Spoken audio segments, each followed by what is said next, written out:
You're watching SuckProfessor. Hello everybody, it's me, Hank. I'm joined by... James. Game of Thrones, Season 6, Episode 8, No One. We'll like this episode. Oh no. Oh, there's a preview of how James felt about tonight's events.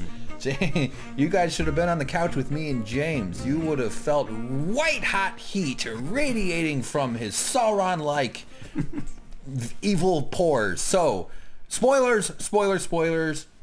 You've been warned. James, I'm too excited.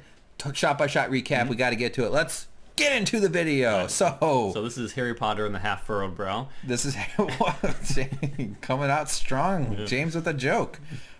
We start with the actress lady doing a scene where Joffrey dies. And yes, James is pointing out the fact that her brow is pretty smooth. Yeah, on the left or her right. You know. Well, there's up here. Maybe this is where the Botox injector missed. Yeah, apparently that's been around for a very long time. Where it wore off first. Yeah. James, I saw some wrinkles on my butt, so I Botoxed the crap out of it. Now I don't have a crack anymore. Well, you don't have to Botox your butt to get the crap out.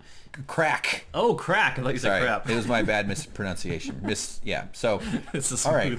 Anyway, no, she probably should have more forehead wrinkles, but hey, you know what? It's fucking magic. Ruined it for me. The White Walkers, there's more magic. Yeah. That's how the things work. So we pull back slowly. We're in on this kid not sleeping. That's the Joffrey actor, the guy with the warty balls. And but what was different here that James pointed out, the audience was feeling. I wasn't, because I have the emotional radar of a Newt Gingrich. And this guy's crying. I thought this was a little dramatic. He was really into it. What was going on, James? Well, I mean, they didn't really have any way to know that Joffrey was a monster. They just knew that was their king, and this is a mother losing the child. But the important part about this scene is that it's showing that she's done this play many times, but she's doing it differently this time. She's showing vengeance at the end. Yeah. She's not wailing in agony and grief over the death of her son. Yeah. She's vowing vengeance on Sansa and the imp, Tyrion Lannister. Which is what Arya said that she would expect Cersei to be like. Yes, Arya. She's basically taking Arya's advice exactly. when they spoke briefly in the previous episode. And yes, look at this, boy. Her forehead is as smooth as a baby's forehead. It's like an egg. It looked like a Twitter egg. So yeah, she does this whole thing, and the audience is totally in, and she gets a big round of applause. And holy shit, Arya, maybe. Wait, James, wait for it. Theory.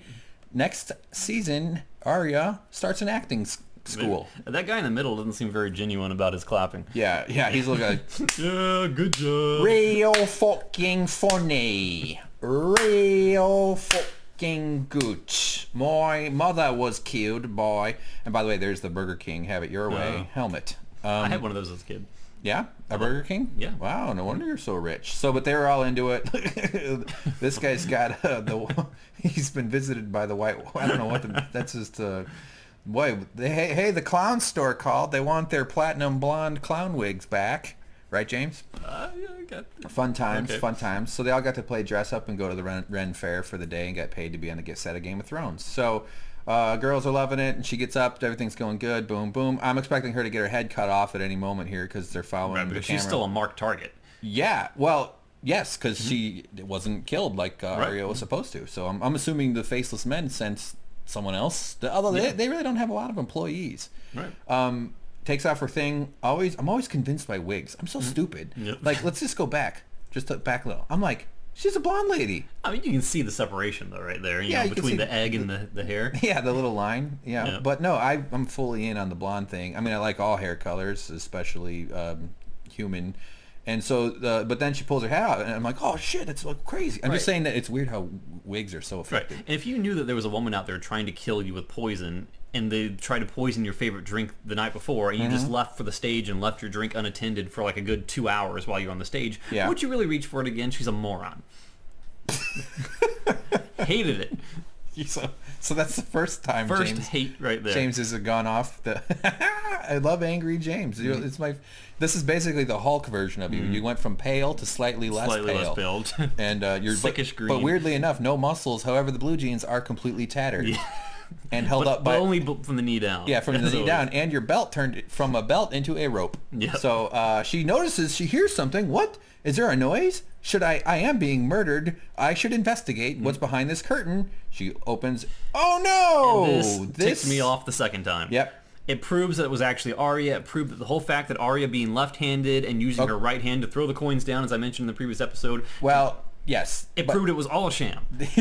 So James is talking about, let's just do some of this. James is talking about the theories that were flying around about Arya, the left-handed thing. Everybody thought that the Arya we saw get stabbed in the previous episode was Jaqen H'ghar. Right. Because testing the waif because he told her to make it quick. Right. And she stabbed her in the gut, which is not a quick way to kill somebody. Because when we first saw Arya in the previous episode, they were playing the theme song almost that Jaqen H'ghar usually enters a scene to. We've seen her strolling around, carrying herself differently, dressed differently, hair different, walking with her hands behind her back, sort of like Tyrion strolling like a rich man through the streets of King's Landing. Yeah, she had that chess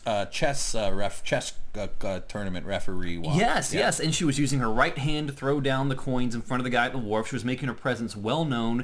She was walking around. She was stood on that bridge. Right, she wasn't looking around. She wasn't aware of her surroundings. She got not apprehended, but she got confronted by a woman, accosted by a woman. Sort of. Approached is the right word, really. Whose face she saw on the wall in a previous episode, so she had to have known that was going to be someone in disguise. Yeah. And she got taken out with a look of shock and bewilderment on her face. Arya's not that dumb. Right. So therefore the conclusion people drew was, because Arya wouldn't be that stupid, this must be somebody who's trying to get the waif's attention. Who's trying to act as bait to draw the waif out to see if the waif is going to make good on her promise not to make her suffer. Right. So that's the theory. And this scene, this moment we're looking at right now, proved that that's not what it was. But why would you throw down so many little subtle clues when you've established that she's left-handed and giving us 3 different opportunities to see that she's using her right hand? Let me just say this. That left-handed argument is fucking bullshit, because anybody who is left-handed, guess what they also have? A right hand. And they happen to be pretty adept at moving it around. And, I'm right-handed, but I can toss a bag of coins with my left hand pretty fucking good. Okay. Also, if I got stabbed in the gut, I'm not going to sit there and be like, which hand do I clutch my open wounds with? I'm going to use both hands, because as they teach you in medical school, pressure. Mm-hmm. I ran out of steam on that. But you're right-handed, though. Yeah, very. And I've never once seen you reach for your Diet Coke with your left hand. Here, right here. You see how awkward that was? My left hand is now being burned by... See? Yeah, wow, that's some pretty dramatic improv from me and James. You should be with a theater troupe. I took a really uncomfortable sip. But the most interesting part about this whole episode, the fact that it's called No One, the fact that all these theories were swirling around that seemed very valid and had very valid clues leading up to them, is all completely shot by the presence of Arya in that little closet. Wow, that's a bold statement. So she brings Arya back and gives her some TLC, which is what Elvis... No, that was TCBY. Yeah, some don't go chasing waterfalls. Yeah, the country's best yogurt. That was Elvis's slogan, which is because he pooped yogurt.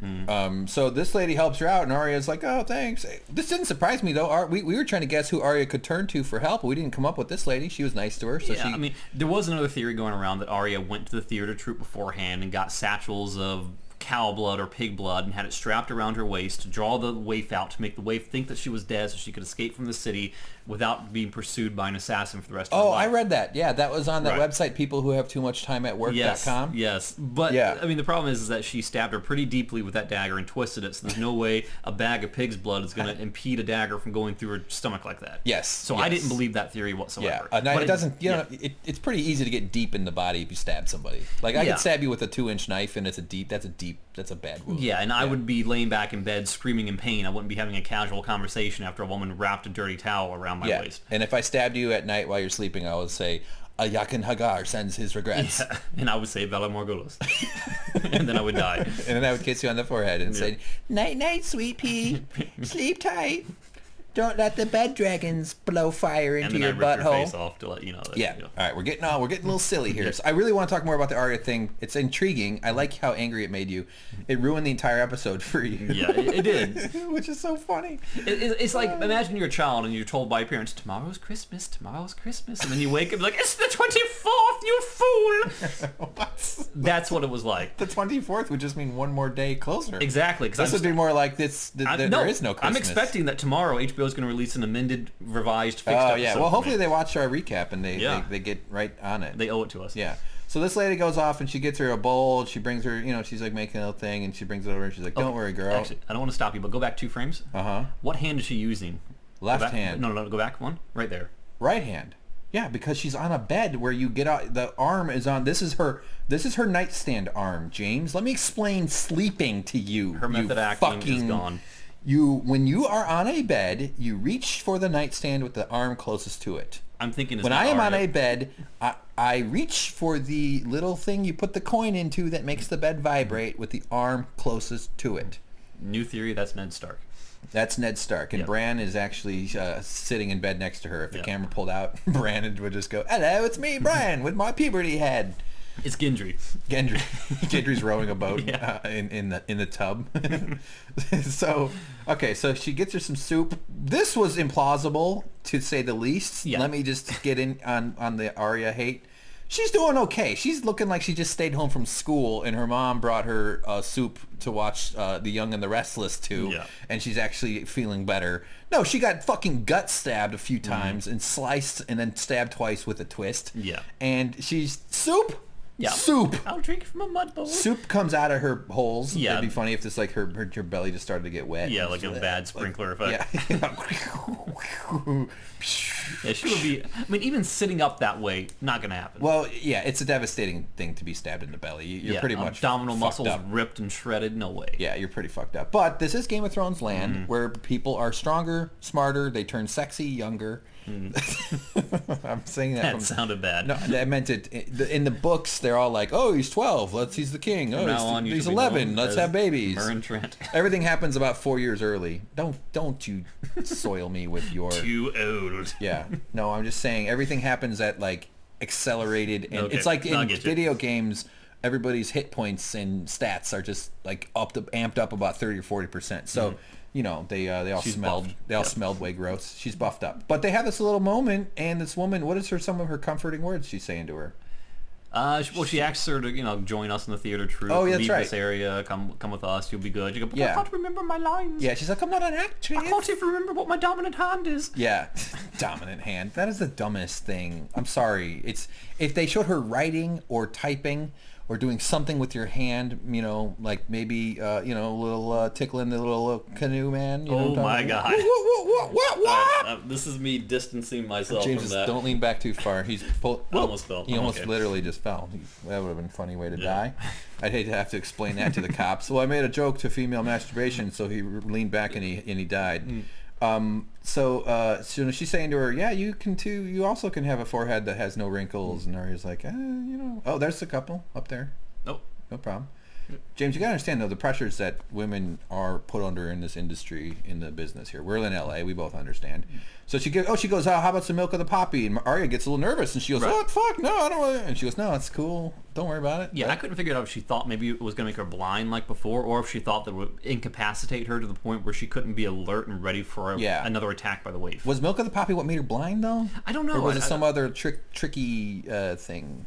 I don't know. Because he made her drink it as punishment for killing... Right. Or Mereen Trent, Mereen right? Trent, yeah. Right. So, but anyway, so she gives her some drugs, and she's all fucked up on heroin. All right, good. So next scene, what's going on? We're in a little forest. It's kind of nice. We got some McJoke faces. We got a weird bald-headed guy, and they're all having a little chatty poo. And we can only assume this is the Brother Without Banner guys, because they're in the middle of the forest. Last time we saw someone dressed in that manner was Brother Without Banners. With the guys who attacked the Ray Marybald. Right. I mean, sept. Yeah, none of these guys look like the three guys who did that. That's not true. The bald guy was there. He was? Yeah, he was one of them. Oh, I didn't notice him. I was going to say, I recognized him for sure. Oh, I recognized the bearded guy, who you'll see him later, but I didn't recognize anyone here. Okay, but definitely the bald guy was in there, and he's also sort of like the older kind of, scumbag. You know, like when you go to like a country bar, there's a guy who looks like he lives there. Mm-hmm. So anyway, he goes, they're talking about kissing. Which, guess what? It's nice to hear that romance is not dead. Because, James, sometimes kissing is even more intimate than genital thingies. I don't want to lean back again. Yeah. James is of the belief that we were all delivered by storks. Prove to me that's no, false. James, we're delivered by dorks, all right? Okay. It's hard to become a doctor. Dorks with storks. So, pork. We got to pork somebody, then, okay. Put a cork in it. Exactly. Yeah, I made it around. Exactly. That sounded too confrontational. I'll take it back.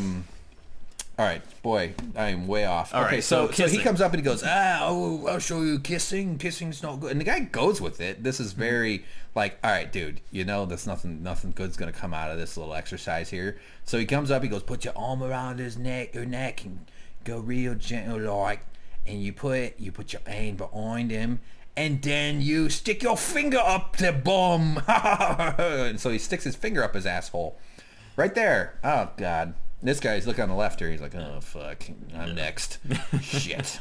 Even the horses are trying to get away. Yeah, the horses, they put their tails down. Yeah. Close the hatch! It's like the Batmobile, shields up. Yeah, exactly. So, oh, God. I've never had this happen, but I've been in male environments, like sports teams, and there's always this kind of dumb gay bullshit. No, nothing about gay thing. I'm just saying dudes get obsessed with each other's dicks and butts. It's like, calm down. And this is why I don't play sports. You're lucky. And that's also why I quit that ping pong team. So the guy staggers off, and he smells his finger. I thought that actually part was kind of funny that he did that. And, you know, like, all right, oh, fuck. This guy's like, ooh, good. And so this dude's having a big laugh. That's British for laugh. And, you know, it's kind of gross. His teeth are fucked up, which is realistic. Yeah, it makes sense. Yeah, I get it. He also just had a bunch of Oreos. And he's like, fuck my bow! I was saving that for my husband! And, you know, they're having a little jokey joke. We're not sure what the fuck's going on in this scene. And then we find out. Oh, boy. James spotted him right before I did, but I spotted him pretty soon. And he is angry. It is the Angry Woodsman. He has a new axe. They see him coming. They're like, what the fuck? They hear him. He's up on his way. He does not hesitate. Yeah, and when you chop wood with an axe, does that dull the axe? Yeah. This axe seems to be like a Valyrian steel axe. Well, okay, first of all, James, he is a giant monster of a killer fighter guy. Also, the human... Good shot. Yeah. So he does not hesitate. He takes him out. I started pounding on the screenshot program. This poor guy, though... He was like the innocent. He's like the new conscript, the young lad. Yeah, I always feel bad. These are the dudes in war in the history that they haven't been corrupted yet. They're just sort of stuck because they're no longer boys. So they got to go out and get a job. And now the motherfucker's getting his head chopped off by a crazy woodsman. I mean, this guy can survive the wound he gets, so he'll be fine. Yeah, well, let's see what kind of wound. Oh, no, maybe not. He was carrying a Bible right there. Yeah. He's good. Oh, what, like he got shot in the Bible? Yeah. Oh, yeah, then this guy, is he dead already now? Yeah, so, he comes up and he hacks at him from afar. Where does he get him, on the neck? I don't know. I think it's blood splatter from the other guy. Oh, no, you're right. That is the neck. He swings it and cuts. Yeah, so it gives him a big old swing. You know, he does that look like, this is my last moment. What's that thing they call like a Mississippi necktie or something, where you cut someone's neck and you pull their tongue down through the slit? Oh, my God. Jesus Christ. Okay, moving on. Ugh. It's something in necktie. I've heard of the rubber tire where they put a tire around you and they set that on fire. Ooh, that's a good one. That's a African thing, I think. No, African tribes. I've heard about it in some of the like crazy civil wars in Africa and stuff. Oh, you mean modern day? Okay. Yeah, our world where everything's nice. Okay, got it. So that's pretty horrific. Though. Yeah. So the Hound just went after him though, and you know. The poor one guy died with his butthole violated. The other guy died with a smelly finger, and the other guy died with a young kid. And well, here's a smelly finger dude. He gives him the little uppercut, swing right into the old. What are we calling this, James? The old chode. The no-no zone. He goes, "Oh, taint, you didn't." Get it, James? I get it. He goes, "Ow, my taint! It hurts." And guess what else comes out? That's not poop. Those are intestines, which are like poop that stays in you and is made out of tubes. And shit! And this scene, I gotta say, this part was interesting. I was worried it would turn sexual. I'm very glad it didn't, because it surely had the potential. That would be shocking. And he goes, "Fuck you!" Right? Does he say "fuck you"? Yes, he does. Which really would be "fuck thou." Yeah. And the Hound goes, "Fuck you! That's your last words. You could do better than that." Yep. And the guy takes a moment and he goes, "Cunt! That's not a thing." The guy is not going to do an improv scene after having his chode sliced in half. This makes me more annoyed than the Arya thing, because you don't think straight when a dude just sliced your balls into several so pieces. He just spit out the most lowbrow, nonsensical thing he possibly could. That's probably all he could process. He's a simple man. What did he spit out? The C word. Say it. No. Why not? Coconuts. No, you are such a sweetheart. You are so cute, James. I gotta tell you. Cunt. He goes. I'm not afraid. I'm brave. I'm brave enough. I just don't care about. I don't care about my future. Anyway, so yeah, I thought that was peculiar. I just didn't think that made any sense. That's all I gotta say. But the Hound is fully embraced his old ways of violence. Okay, what's he gonna say after getting sliced in the nether regions? I doth protest. Yeah. No. You are not welcome at my birthday party. Yeah. That's what I would have said. 'Tis but a flesh wound. Yeah. Neek. All right, so that was crazy. So anyway, a lot of good violence. So far we've seen a lot of blood, and it's kind of off to an okay start, except that you were angry about the Arya thing. Yeah. All right, so now we cut to couscous. This is cooking with Giardia Rentolini, the lady with her head is as big as her torso. Yeah, do you think they serve that catering afterwards? Probably. Yeah, I would hope so. I hate wasting food. And then every extra got to take home one of these fresh new pots. I do like that they're new. It's kind of cool, you know. It's like, oh, they're not always all fucked up pots. We only find them after 2,000 years when they're all fucked up. So we're in Meereen. Yes. And we've got a propagandist. And this was set up in a previous episode when the woman, I can't remember her name, but she Red Woman number 2, I'll call her, came to the temple to say that we will go around and preach Cruella de Rouge. Yes, we will preach the authenticity of Daenerys as a gift from the Lord of Light. Although I wasn't sure what their intentions were going to be, meaning like what did they actually conscript them to do? But turns out it's basically this is some viral marketing campaign. Yeah, because Tyrion knew that he wasn't winning the hearts and the minds of the people because they didn't respect him, they didn't know him, but they do know religion and they do know Daenerys. So he was putting 2 and 2 together as a gamble.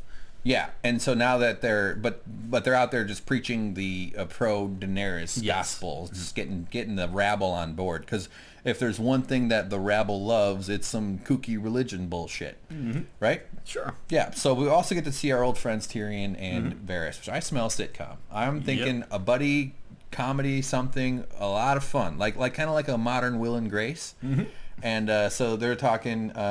These subtitles are from the woman that's speaking, though. This is not what. That's what Tyrion said. Tyrion's We're free now, Varys. No one will ever lock us away. No man will ever lock us in chains again. Oh yes, I will. I will lock you in chains. Seinfeld. Yeah. Then he locks him into a closet and he goes, "Oh, come out of the closet." Oh, that's just cheap writing. So they're in this place. I thought that was weird that this is so lit up in the middle here. It's almost like someone pulled some editing tricks with a mask and possibly a neutral gray gradient layer with a. I'm trying to use editing terms. A dodge tool, which is a Photoshop technique. Yep. Okay, so or a photographic technique. I've dodged in real life. Yes, I've dodged most responsibility throughout my life. That's why everything has gone to hell. So there we go. They're walking. We're not sure what they're up to. Cow, but let's go on. What cow? It's a very unique spot pattern, but I digress. They call those horses that look like that paints. Did you know that? Yes, I did. Yeah. Well, that's right. You're a hillbilly. Yeah. All right. So there they are. Somebody from the Harry Potter Diagon Alley has just landed to sell brooms or flew in on a broom. Varys and it's nice to see these guys. So we haven't seen them in a little while. So basically, Varys is saying that he's going to be leaving on a secret mission. He's abandoning Tyrion. Right. Tyrion seems to not want him to go, though. Right. Right. Yeah. He says, I can't live if living without you. Yeah, and he's also like, he goes, you can't be seen. You're the most famous dwarf in the world. You can't walk me all the way up to the most famous harbor. dwarf in the city, which is corrected, saying the most famous dwarf in the world. Yes, exactly. That's this shot here, and Tyrion gives him a last look, and this is when, and he says it, and he goes, you're right. Yeah, he's actually going to try out for American Idol. Yeah.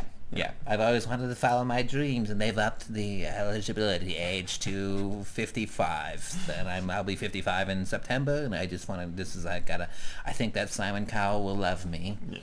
Is Paul Abdul on drugs? We'll find out. I should have said the voice because American Idol's canceled. Same fucking difference. Yeah. So there we go. Tyrion says goodbye to his buddy. He's a little sad. You know, it is a piece of home, and he does like him. He stimulates him intellectually. Yeah, but so now he's stuck with those two fucking squares, Missandei and Grey Worm. I think as good as he is as a political advisor, I think he kind of needed Varys to balance him out. I think Varys was more in tune with what the people want and what the people feel than Tyrion is. So I think without him, Tyrion's lost a critical piece of his leadership skills. Varys is very useful, especially with all his whispering campaigns, getting the little birdies speaking to him. So now he's stuck with squirrels. Speaking of squirrels, Cersei is drunk, as usual. As usual, yes. And this guy comes... What's his name again? Qyburn. Q-Y? Yeah. Is it Q-Y? It's Q-Y, yes. B-U-R-N? Qyburn comes in with a clink, clunk, clunk, clunk, clunk, clunk, clink. Well, he's standing still, so it sounds like this. Is he really breathing, though? Is he alive? Ooh, well, that's the sound of blood flowing through his dead veins. So he comes in and he goes, "Hey, your son, the fucking guys are out here. They want to come talk to you." And she goes, "So what?" Well, how do they get in? The Faith Militant is Tommen here. let him in. Yeah. Yeah, King let him in, and so she comes out. This scene was pretty intense. These dudes see the mountain, and he's like, "Fucking shit! Oh boy, that guy is tall. Look at my head going up." And they talk to him. It's actually Lancel. We didn't get it. Yeah, there he is. Yeah. I noticed though that these scars are sort of like red.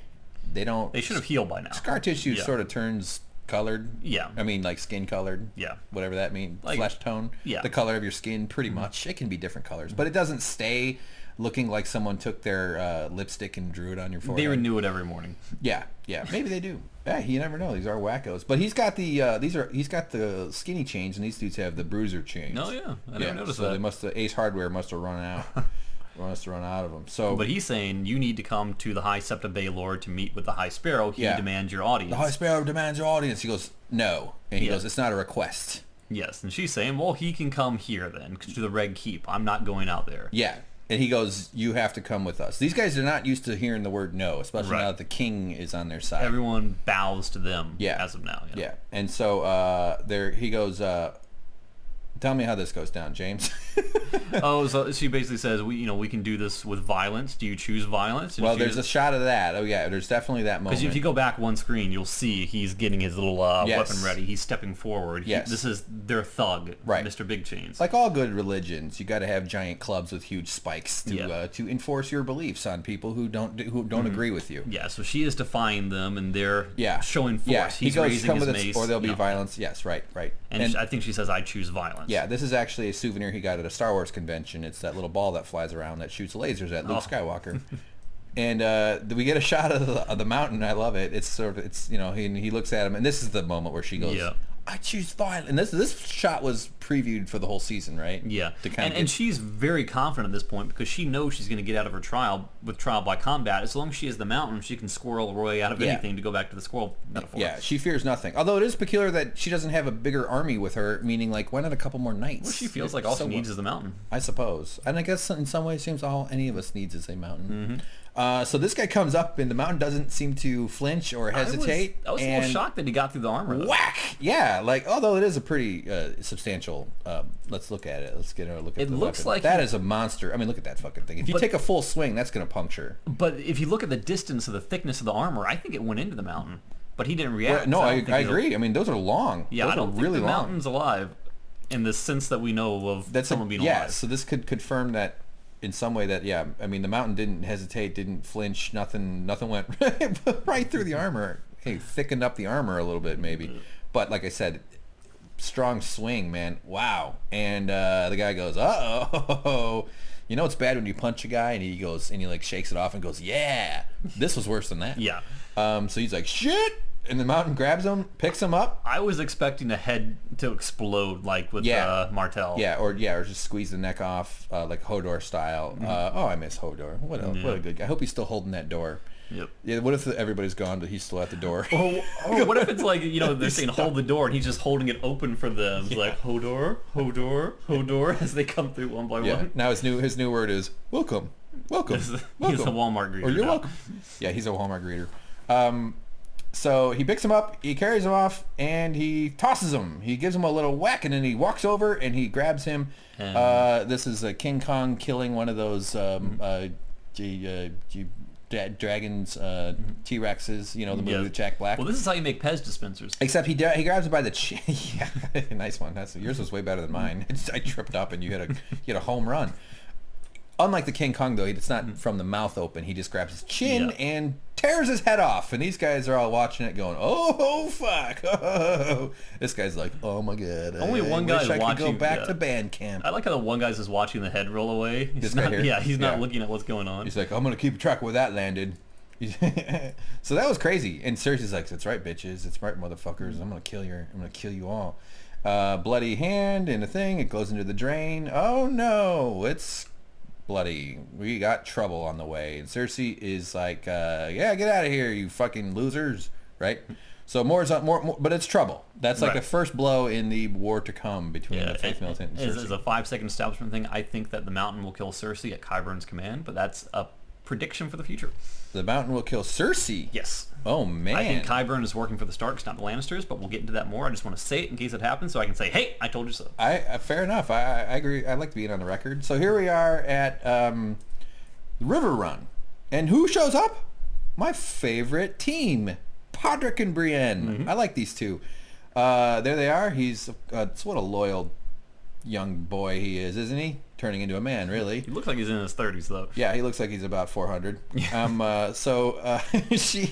She's as fierce and as independent as ever, and she sees Jaime from a distance, her old pal, would you mention he's always on his white horse privilege. Yes.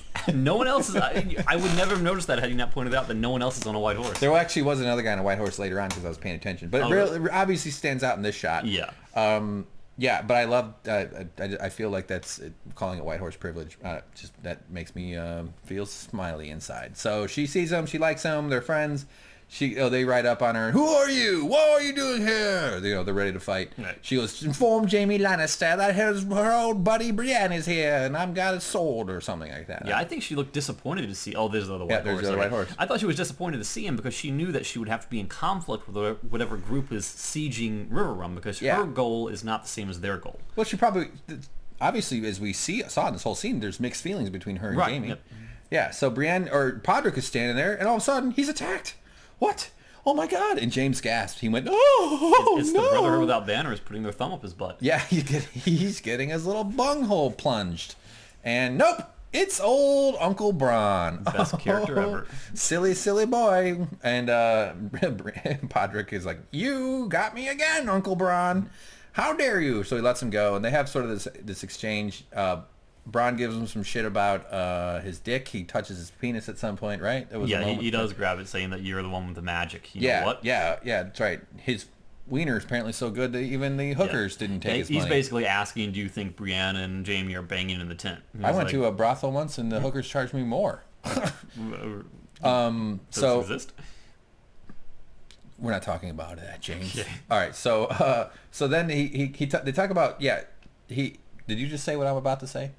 About Podrick saying that he gets training in the morning and at night? No, I was not. I was going on about them arguing whether or not he would bang Brienne, Brienne bang Jaime. Yeah. A very perverted conversation. Perverted, well, sure, but I mean, an unfortunately common approach men take towards women, which is to only value them for whether or not you would bang them. Mm-hmm. Whereas me and my friends, we would talk about that, but also whether or not we would like to write poetry for them. Mm-hmm. There they go. They're having that conversation about Brienne, and then he gives him some stuff and talks about fighting.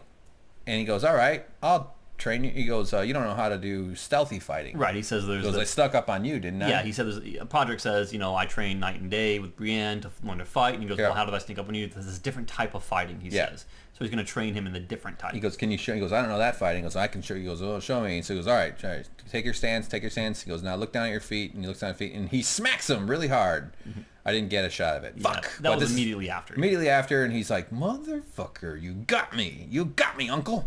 And so this was kind of like a Blasi. And then Podrick enters his final form and attacks. Yes. Is that a Pokemon joke? It's just a general video game joke. Oh, okay. So I get it. I love humor. So now we cut to Brienne and Jaime having a conversation. First they're talking about some bullshit. I tried to remember what it was. James, help me out here. Well, they kind of talk about how he's impressed. He's proud of her, that she maintained her oath to Catelyn Stark. Oh, yeah. In spite of all the odds against her, and, that she regrets that they have to meet under those kind of circumstances because she needs to talk to the Blackfish. Yeah. Her goals are different than his, and should they meet in combat, she'll be obliged to fight against him. Yes, well, that you got right to the end of this whole scene there. Yeah, there's a little bit of stuff in between. Yeah, she's looking for the Blackfish because she's trying to recruit the army. She's been dispatched by Sansa to recruit the team here.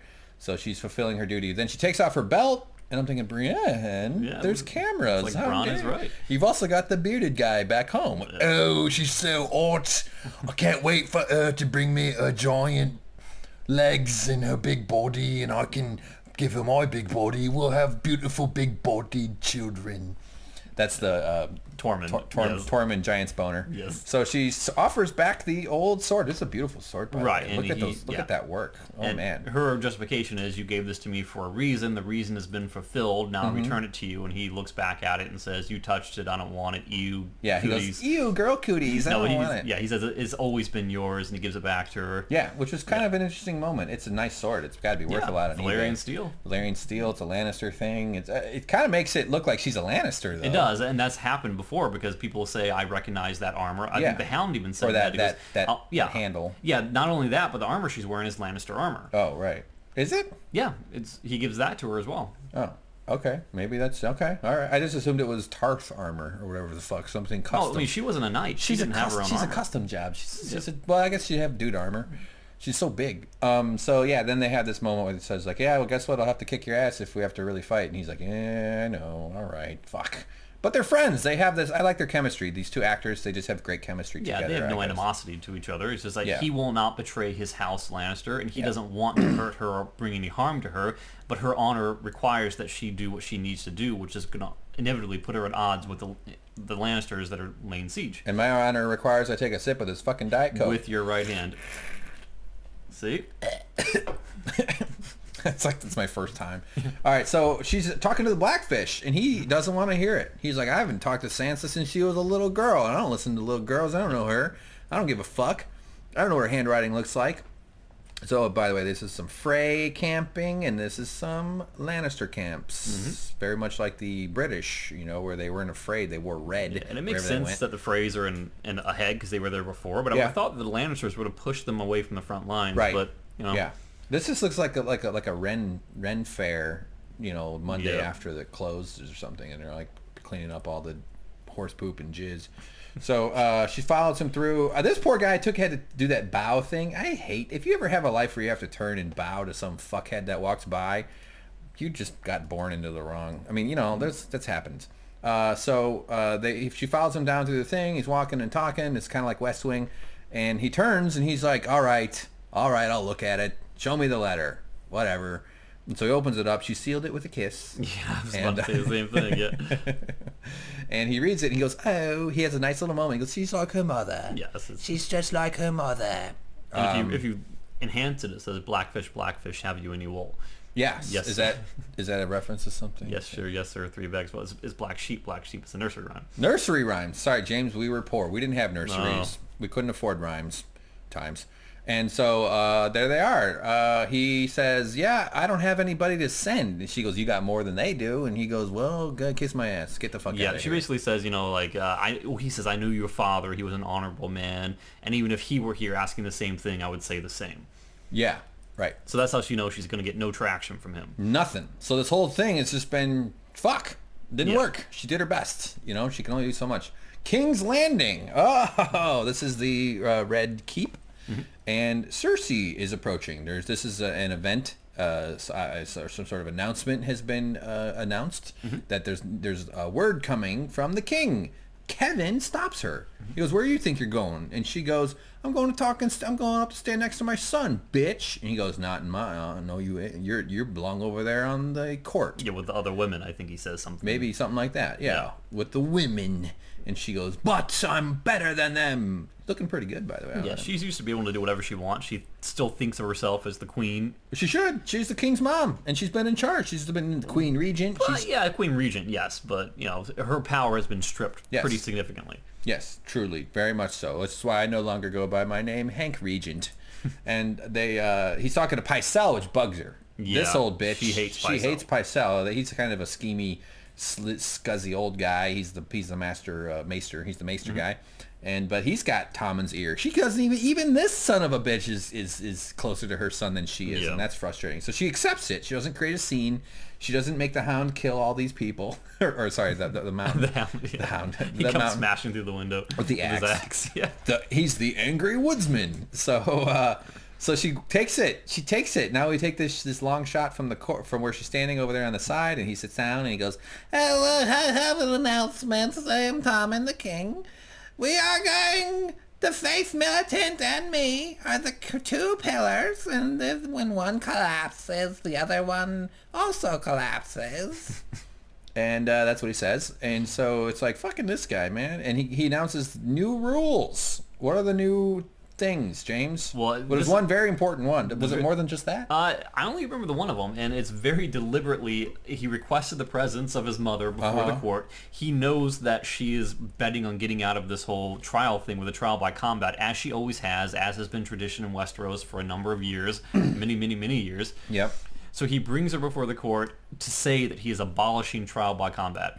Which effective was now. Yes, as of now, and he goes, it's a brutish practice. Yes. It's no longer something anybody should be doing. And people have been using it to abscond from justice from the gods for too many years. Yes, something that corrupt people were using to get away. And she's like, fuck, because I'm corrupt. Yeah, he knows what he's doing. He knows that he's condemning his mother to a guilty sentence because of this. Yeah, everybody knows that Mountain is kind of unbeatable. Yeah, she basically has a robot that can't be murdered. He's a zombie. Are those the holes in the armor from the weapon? Yeah, he still had the holes in his armor. Holes. Yeah, which I thought that was cool, and I hope he keeps those, unless they like put Band-Aids over them. Hello Kitty Band-Aids. Yeah. Meow. So this is fucked up because now her one hope. Oh, and also the trial of, he mentions Sir Loras. They're also going to hold a trial for Sir Loras. Yeah. And, what does it? So is it going to be similar to the trial of Tyrion, where they just sort of have those Law and Order scenes? I suppose so. That's kooky. And at no point in the show before has her hair looked more like one of the Frey's skull caps. It kind of does. I don't know. It's growing back a little. I like it. She's got, sometimes short hair doesn't work for me on a chick, but sometimes it does. It all depends on the kind of shape of their neck and their skull. Who am I to judge? I'm Hank Regent. So they all turn and look at her and go, fuck, she is screwed. She can't. And her lawyer is the Mountain. He's gonna have to do oral arguing. And it's kind of interesting though, because we go back one more. Was that Mace Tyrell standing up there? Yes. So why would he? Well, he's in the small council. Right, but still, he's supporting the king in a decision that directly hurts Loras. Oh, so yeah, Loras is his son. Right, so it seems a little shocking that he would be standing up there allowing this, but I guess we'll find out more about that as the episodes go on. Great. Yes, we will. Hopefully. Great catch. What interesting. What the fuck? You think he'd not be there out of protest or something? Because the Lady Elena presumably got her ass out of there, Marjorie told her in the previous episode. Yeah, that's more to the point. Why is Marjorie even here? Is she just off camera? Is she with the women? She's probably back at the Septa or the Sept at the High wherever the fuck. Yeah, she's back there polishing the shame bell. Ding ding shame. So Cersei's starting to go. Oh no. Oh god damn it. Yeah, my one plan, my one trump card. Yeah, because her plan was that Tommen would die and then she could wear the crown because she likes to wear her kids' jewelry. Yes, she does. That's such a stupid analysis. So they follow him down the stairs and it's all fucked up and everybody, he got the King's Guard, he's got his Kevin Lannister, his small he looks over a little bit, it's sort of a sad moment. Oh, mommy, I love you, mommy, but it's really, this religion stuff is really, sometimes it fucks you up. You ever read about those Mormons and Scientologists and stuff? Sure. Yeah, boy, when you try to leave, they fuck with you. Oh, yeah. Really, the Scientologists do. Going Clear on HBO, look it up. So, there they are. He's got the holes, pretty good. Yep. Pretty neat. He can put little spikes in them. That's what he should. He should have spikes on his chest. Okay, sorry, I'm getting into fantasy land here. So they walk off and she's pretty decimated. Oh, but this moment, he comes up and he goes, those rumors you asked me to look into? And she goes, yeah. And he goes, well, they're more than rumors. She goes, are they more than rumors or are they much more? He goes, much more. I really messed up the way that said that. But they hinted at something coming up that they know about. They've got they're working on on having a backup plan. Right, because he knows that Tommen is sleeping with the High Sparrow. Yeah. And that's going to, Yeah, and so they're going to need some plan B in case Tommen gets pregnant. Because if you get that, it's going to be a really religious baby. We can't have that. So back to Meereen. Oh, James, it's our favorite group of city administrators. Right. So Tyrion doesn't have Varys anymore. Yep. So he's getting away with things that Varys probably wouldn't let fly. He's offering wine to Grey Worm and Missandei. Yeah, I can never remember her name. She's the most beautiful woman to ever exist. They are. This is the Lannister's motto. What is it? A Lannister always takes his sips. Yes. So he's drunk. He's drinking. He's frustrated that they're not drinking, but he wears him down. He talks him into some drinking. He goes, "Come on, try it." And she's like, "Oh yeah." She's like, "I had wine once," and he's like, "I do not have wine. I am Grey Worm." And he gets them all to take a little sippy sip, and it's their first time. So when you're first time drinking ever, you get drunk off a couple sips. You're all fucked up. So I was kind of hoping to see Grey Worm go on like a hangover style bender, like the movie, and like suddenly he's getting punched by Mike Tyson. And wake up with a white tiger. Yeah, exactly.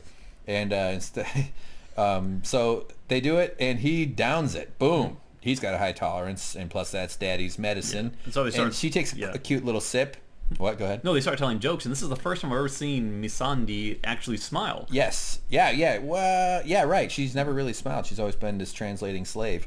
And so he tells a joke about a Stark, Torrentel, fucking Martell, and a Lannister, a Martell, and a Torren, and a Stark. I'm a fucking stand-up comedian. I can't tell a joke. So it's pretty good. It's about how a fly was in the soup. It's basically, waiter, what's this fly doing in my soup? And he goes, oh, he's murdering his enemies. So that's the joke. And then she tells a joke, which was awesome. I couldn't believe it. This is him telling the joke, and they're listening. And the joke is that the Starks are cheap because the fly had the wine inside, and goes, give it back, you little fly. Right, James? Yep. Spit it out. Spit it out. Spit it out. So here we go. There he is. Yeah. And then Missandei tells her own joke about the translator in the ocean drowning. Yeah, which was good. She goes, what does she say, swim? And she goes, no, I can only I can't I can shout for help in 19 languages. Yep. I didn't mind that. It had joke structure, which works. Yeah. It's not exactly like a big surprise of a punchline. But Grey Worm criticizes it, saying it was the worst joke he's ever heard. That is not funny. I divorce you. You tell dumb joke. I not marry stupid girl who tell dumb joke. There she is. There's the Boom. smile. Look at. She's kind of. She's hot insane. when she's looking dour. Now she's smiling, and it's like, what? Yeah, maybe a little. Yeah, well, you can pause someone's smile, and everybody looks crazy when you pause a smile. Look at her. Should never She's smile. relaxed. This is her at a party. This is her just having a little chitty chat at a fun social event. Xena Warrior Princess Convention. Yes. Who doesn't like a little cosplay? James? I guess I've been working on my cosplay costume, and if there's another Noam Chomsky at this fucking event, I'm going to be pissed. So there they go. She keeps sipping, though, and he's digging it. He's finally like, yeah, the wine is kicking, it's flowing, we're having fun. Grey Worm's got a joke. What? What? He smiles. Are you kidding me? We got smiles everywhere. I'm even smiling. Look at her. Come on, But James. no How do you Game not of fall Thrones, smiles always lead to sadness. Yes, so exactly. It doesn't ever last long. Also, like her leader, she has commas on her head. Yes. Giant fucking commas. Look at those things. This whole thing is an emoticon. It's almost like emoticons are designed off of the faces. Oh. So Grey Worm gives a little thing, and then what? We hear a noise, and they all rush off. This is right after the noise happens, because Grey Worm's looking to the left. His joke was about... he goes, I was in army for a long time. Of course I hear joke. Yep. You think I'm stupid? Fuck you! So, James! Yeah, and I didn't realize this at the time when I was watching it. I was kind of confused by this. I was wondering if this was the Greyjoys sailing into Meereen. Well, yeah. But the sail right there is the same kind of sigil that was on the temple that they toppled.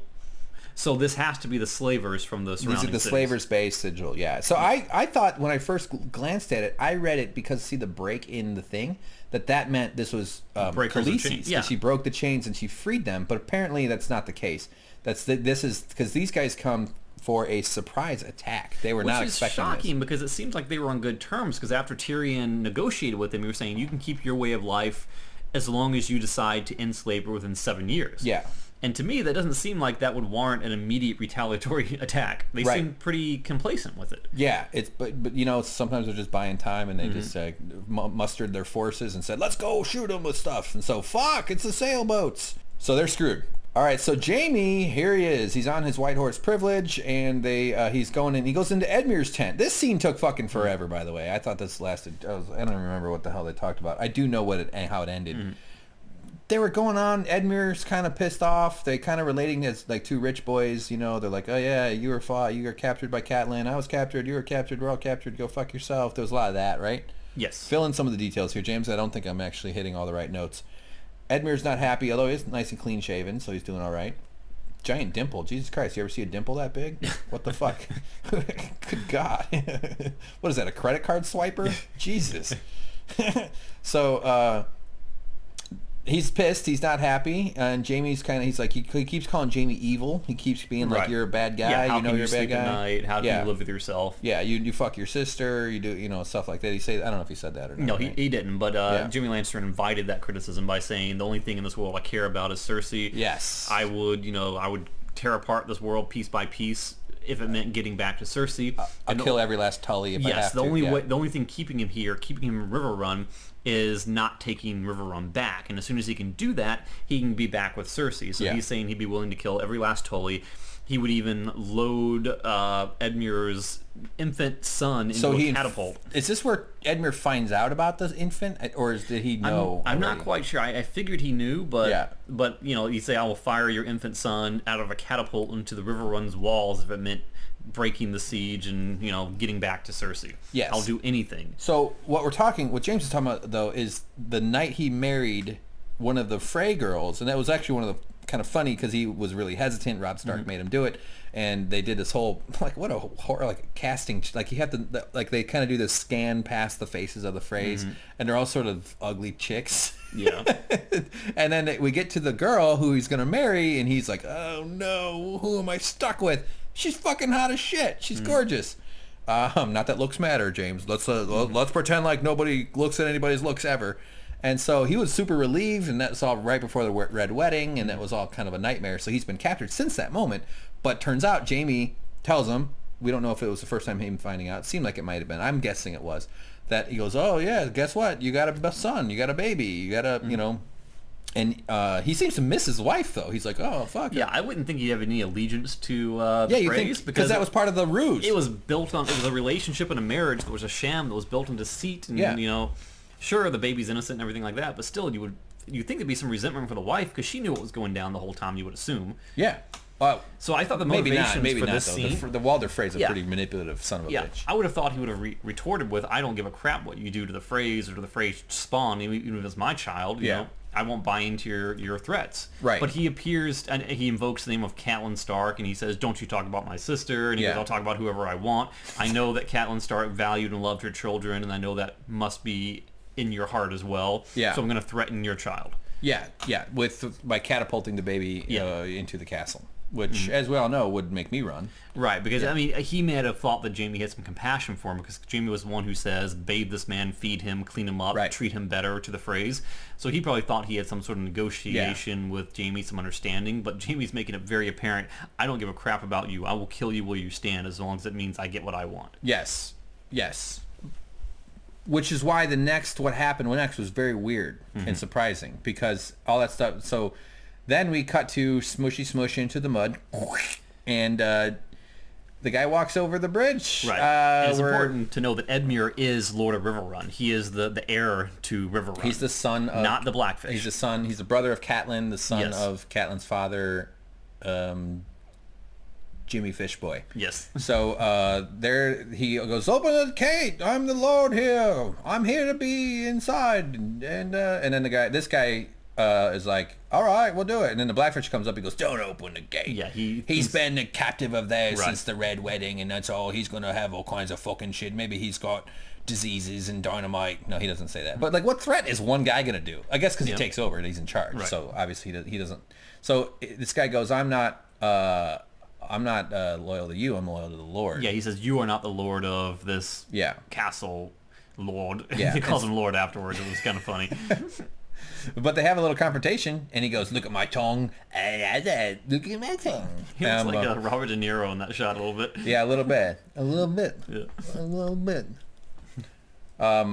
What's Robert De Niro's catchphrase? A little bit. Yeah.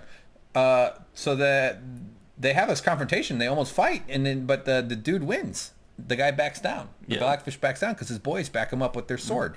You know, that's that move. You know when like guys lift up their shirt to show their gun? Well, the equivalent of that is slightly extracting the sword from the scabbard. Right, James? Yep. I do that when I want to intimidate my enemies. I pull out my phone and I type a partial tweet. Okay, so Jaime's on his horse privilege, and he looks up and he goes, "Oh, look, it worked." So now the door opens and Edmure goes in. But we didn't realize that he had agreed. We don't know what he's doing. This Frey guy on the right here. Let's go back. He comes up and he's like, "Oh fuck, that was our only leverage. This doesn't work. This better work." You know, he's threatening Jaime. You gave away our most valuable prisoner. So he comes home like a young man from college. He's back. He's a little more grown up. He got a chick pregnant, and he wants to have a big party and let some bad people into the house. So immediately they have this little look. They don't really have a conversation, which I sort of expected them to. And he goes off, comes right up to the gate guy. This is up top here where they have the bowmen and the crossbow guys. And this is the dude with the gate control dude. And he goes, "Open the gates. Give them up. Tell the men to put down their arms. We're giving up. This is over. I have sold out." And Jaime's and his army's all allied, and they're like, "Fuck!" And so, boom! Look, it worked. Jaime goes, "I told you I'm handsome." So handsome men always get what they want. It's unclear as to whether he abdicated the castle because he knew that he would be saving the lives of his men, or because it was the threat against the murder of his son. I was confused about a lot Either of that. of which were kind of weak motivations for a character that in his position. I didn't feel like that was very well fleshed out or very well done. Yeah, so the army comes marching in. This is the top-down shot. They're somewhere in... Yeah, so they're on their way into the castle. It's theirs. Yeah, I was like, what the fuck? Like, did this guy... The whole thing was the baby thing, and also it saves his own life. He's out free now. He's away from captivity. Maybe he's just not meant to endure that suffering anymore like some of the guys are willing to do. And it was odd. I was even confused. And you looked up an article. Some people all the reviews and analysis always goes up pretty fast, or some of it does. And the guy just described exactly, he didn't want to, Jaime told him to kill his baby. Yeah, so... It's like, what the fuck? Maybe they're missing something. Maybe we're missing something. I don't know. Maybe, yeah. But it was peculiar. And the Blackfish was not happy. And so he rushes down to this little river. They're out in the water, so they're like multiple ways out of this castle. And of course, no one's watching this exit. No, why would they be? That'd be kooky. And she goes, "Come with us. You can come with us." He goes, "No." And what's also an exit is also an entrance, so you think they maybe would have taken advantage of that, but... Yeah, it's hard to say. Sometimes they're secret, These not like they all can look up the floor plan like we can do with stadiums. Yeah. So he refuses, though. He goes, "It's been a long time since I've had a fight, and I'm going to go die." Yeah, so pretty much everyone in the castle walks away free with their lives, except for the Blackfish, who decides he has to fight and die. Yes, and so we see the Lannister flag, our banner, get unfurled, and as the camera pans over, also the Frey flag. I wish I got a shot of it. Damn it, I didn't. So right over here, maybe it's there. It's hard to see. Yeah, that's it right there. It's dark on our screen. I'll lighten it up in the editing. And so they walk up. Look, it's kind of looking like pretty morning. The fires are out. It's nice and quiet. But the guy comes up and he says... no, Jaime's watching, and he's just checking things out. He's probably thinking about taking a nap, going to bed, sleeping it off for the morning. And he sees a little boat. It's Brienne with Podrick rowing. And they have a little moment. And he wants... There they are. They're off, and they like each other. So they wave. They do a little long-distance high five. Yeah. And then they almost collide with Gendry, but then he just keeps on going. Gendry's boat, he's just flying around. He appears in all kinds of places with his little ocean rowboat that Sir Davos pushed him off to. So back to Meereen, and it is siege time. Oh, shit. I really like this shot. I like this, like right here, where they got these big trebuchets or whatever. I think that's what they are. So apparently, as a launching, you take your sails down before you attack. Well, yeah, why wouldn't you? You can't shoot a trebuchet through a sail. I would have done that. I know funny. You would have, but you James. That's how I would have learned. My prediction for season 7 is James kills himself in the shower by falling. Not literally kills yourself, but like you die in the shower. It's almost happened. Yeah, I've almost died in the shower too. You think that dying from falling is like an old person problem? That starts around age 29. Yeah. So Meereen is under assault. Boom, pow, bang, king, crunch, cry. So fucking shit's crazy. They pan up to the big pyramid, which seems pretty robust. Even with a lot of bombardment, I feel like that thing's pretty sturdy. Yeah. And we cut to the city administrators. What do we do? So this is the point where Tyrion has to admit that his political prowess was not as astute as he thought it was going to be. And Grey Worm is pissed off. Yeah, and Grey Worm's like, from now on, I lead the calls. You screwed up. You gave the wrong term. You didn't understand the situation you were in. You brought us into this, and I'm going to finish it. Yeah. You don't know military tactics. I do. Sit down, shut up, listen to me. Shut up. I'm Grey Worm. You do not know. Also, my shirt is covered in nipple. Why do I have so many nipple on my shirt? Let's count a nipple. 1, 2, 3, 4, 5, a nipple, 6, 7, 8, 9, 10, a nipple. Now he's the count on Sesame Street. One nipple. I like nipple so much, I wish it was more than 2. So here we go. Boom. He's pissed. He's yelling at him. Uh-oh, something happens. We hear a big crunchy, a big boomy boom, and this thing even moves. Uh-oh. I think they might have gotten a big launch. They might have hit him with a good strike. Oh, fuck, I'm nervous. Hey. So Grey Worm's tactic is that because Tyrion's saying we'll go to the beach and meet the fleet and we'll attack there. Grey Worm says, no, that'll be a massacre. They'll be waiting for us. We're going to stand our ground inside the temple, inside the pyramid. Yeah. We're going to let them come to us because this is our only defensible point. Right, thank you. Yeah, and so then they hear this boom boom, and he gets out his knife. He's ready to go. Even Missandei grabs a knife, and she's all ready to fight too. This guy looks over, and he goes, uh-oh, fucking shit. Guess who it is? What? It's my love, the queen of the commas, the caterpillar queen. Yeah, I thought this was kind of a cheesy entrance. You know? Why? She's got Uber. She's got Uber X. But that's the problem though, because this is the second time she's done it, where she should have selected Uber Pool and taken people with her. Nope. Now they've got to ride their horses all the way back. No, but she's got to get the advanced team notice. She can't just be fucking doing logistics with her stupid Dothrakis. They got horses. They're fine. I don't see her rating the dragon 5 stars either. Well, she should tip well. Yeah. That dragon got her there in a hurry. And by the way, I do want to say this. Where the fuck are the green and the beige dragons? They let them go to unlock their magic powers or use their power, either literally or figure or something. So, but I hope that now that she's got Drogo and she's sort of mastered him, she's riding him around, she can go get those other dragons and be like, all right, motherfuckers, now we got 3 dragons. Remember your mama? Mama? You know, when you grow up into a grown man and your mom still wants to call you and bother you all the time, she should do that. I mean, they should have really just cut her flying the dragon, looking at a map, not knowing where she is, and Gendry's in his rowboat below looking at a map. She's going the other way. She can't get her suction cup to stay on the dragon's dashboard. She's struggling. So, okay. Uh-oh, it's the grumpy woodsman. Where is he? He's out marching. He comes up on a scene. Hey! And that's the guy I remembered, because he was actually on, as I said before, he was on Twitter. I didn't say it before, I said it too before we started recording, but he was on Twitter saying that he was going to be in this episode and kind of teasing people, not giving away any information. But so this actor, though. Yeah, the actor was kind of making people think that something else was going to happen in the scene, which ended up not happening. Yeah. Which kind of disappointed me, but I won't really get into that. So he sort of helped... the hype train. Yeah. The expectation, the misinformation thing. But I don't think it was deliberate. He just sounds like a dipshit. Yeah, he just wanted people to know, hey, I'm still here. And he said, well, there won't happen. So, but what the fuck? We've got the Brotherhood boys with the old tree climbing guy. Yeah, and I was a little confused by the whole Brotherhood thing when they came in with their horses to murder the Septim Ray Marigold. Because if you remember back in season 1, when the Hound was going through Riverrun at the behest of Tywin Lannister, raiding the villages around Riverrun, it was Ned Stark who gave the command to bring the Mountain to justice, because he was, committing atrocities in the name of the king. Yeah. So he wanted to bring him to justice. He sent the Brotherhood Without Banners, who weren't known as the Brotherhood Without Banners at the time, on a mission to Riverrun to bring the Mountain to justice. Right. And they got killed. Beric was actually killed by the Mountain, and he was... No, the Hound. The Mountain... Well, the Hound too, but the Mountain killed him as well first, and he was resuscitated, brought back to life, and later in the trial by combat type thing, the Hound also killed him. Oh, yeah. But first he was killed by the Mountain. Right.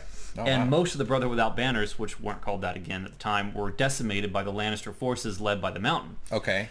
Then they kind of broke off, became their own traveling thing, because they knew they couldn't go back to King's Landing, because the person who hired them to go bring the Mountain to justice, was Ned Stark, was now had his head rolling. So they're kind of a man without a country now. So that's why they're kind of out doing their own thing. They're just a little ragtag group of drunk uncles. Right. And I thought that because they seem to be good people whose original goal was to prevent the Riverrun and the Riverlands from being ravaged by thugs, why would they then go and do the same thing that they were tasked to prevent and bring to justice? And meaning why would they kill the pacifists? Yeah, why would they do that? Yeah. And then luckily for me, it turns out they're saving face by saying, no, that's not what we're about. Yeah. These men are villains in our eyes as well, and we're going to hang them. Yeah, so they're delivering justice to these guys, these scofflaws, outlaws, whatever you want to call them. So yeah, that explains that in a pretty satisfactory way. So finally, James, something made sense in the episode that you didn't hate.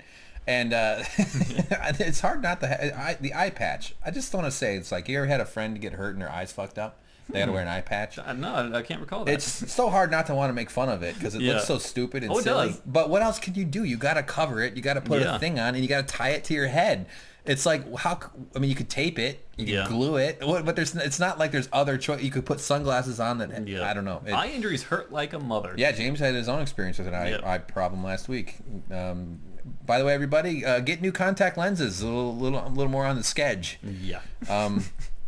So anyway, there he is. This guy's like, oh man, this day is not going well. And the Hound is pissed. He wants, they have this negotiation. Yeah, the Hound wants justice. He wants to be able to deliver justice himself. He doesn't want to let him hang because hanging is too easy. Yes, he was. It's not punishment. It's not pain or something like that. And he tells the guy to put the bow down, and they negotiate to give him, he goes, 2 of the 3. 2 of the 3. These guys gave in real easy. Yeah. I didn't know exactly what that meant, but for the Hound, it just meant he wanted to cut them while they're standing there. And so this whole scene was kooky. What else did we learn? Was there anything else that came out of this, though? The Hound does kill him, so he kicks the log out. He kicks this guy's log out. They won't let him chop him down with an axe. That's what the Hound tries to do. They steady his hand, stop him from doing it, and say, this is how we do it. Yeah. You can have 2 of the 3, so he goes in and basically kicks it out from underneath him. This guy. Yep. I wanted to get a screenshot there for James. This will be in the calendar I'm making for James about all the faces of people being hung in Game of Thrones. This will be August. Speaking of hung, we saw the Hound's dick when he goes and takes a pee. That's coming up later. I hope I don't have to fucking black it out. I hate putting that. All right, so there they are, and then he kills the 3rd one, and they're dead. And then they have this conversation about, you still have purpose. Lord of Light let you defeat me in combat for a reason. Kind of more to that point, saying, "What are you going to do?" Yeah. Yes. But the Hound does take his shoes, which I thought was kind of a funny moment because that's a big deal. In the past and also during the apocalypse, after everything goes to hell, shoes are huge. If you don't have good boots, you're fucked. But I like that he took them and was trying them on as the guy was still writhing on the rope and looking and watching him do it. Yes, it was kind of funny. Like this dude's kicking around, you see his feet and stuff. He goes, "Got anything to eat? I'm hungry." And they're like, "Yeah, of course we do." And then he eats. He goes, "I prefer chicken," which is a reference back to all the chicken that he ate with Arya at that bar. I'm gonna have to eat every last chicken in this episode. You're gonna have to blur that, by the way. Oh, the horse dick? Yeah. Fuck! God damn it! YouTube will take it down if there's pornographic stuff, because you know how human beings have never seen a penis before. I hate censorship so much. I think it's so stupid. that is a hog. Have you ever seen a horse dick, James, in real life? Who hasn't? I prefer not to ever again. By the way, I figured out why horses have such huge dicks. Because the horses are large animals. Well, they gotta fuck horses. Yes. Yeah. Of course. So there he goes. He goes, "Oh, good one, Hank. I like the horses joke." Good one. No, silly boy, you comedian. Okay. So they're talking, James, I think James already elucidated this conversation though, right? Then he goes up and he goes, "Speaking of dicks." All right, I'm looking close. I don't see it. I don't think I need to block it out. Good. It's just like, good. All right, yeah. I get it. I mean, dicks are weird. They're these odd spongy tubes. Did they use a prosthesis? Do you think they did? Or they probably did for that one. I don't know. And then they showed this pee scene though. I actually kind of was thinking like something was going to come out of the water or some creature from the Black Lagoon. From the penis lagoon was going to emerge and, snatch it away from him. Gendry's going to roll by. Gendry comes rolling by. Hey, watch me. Yeah.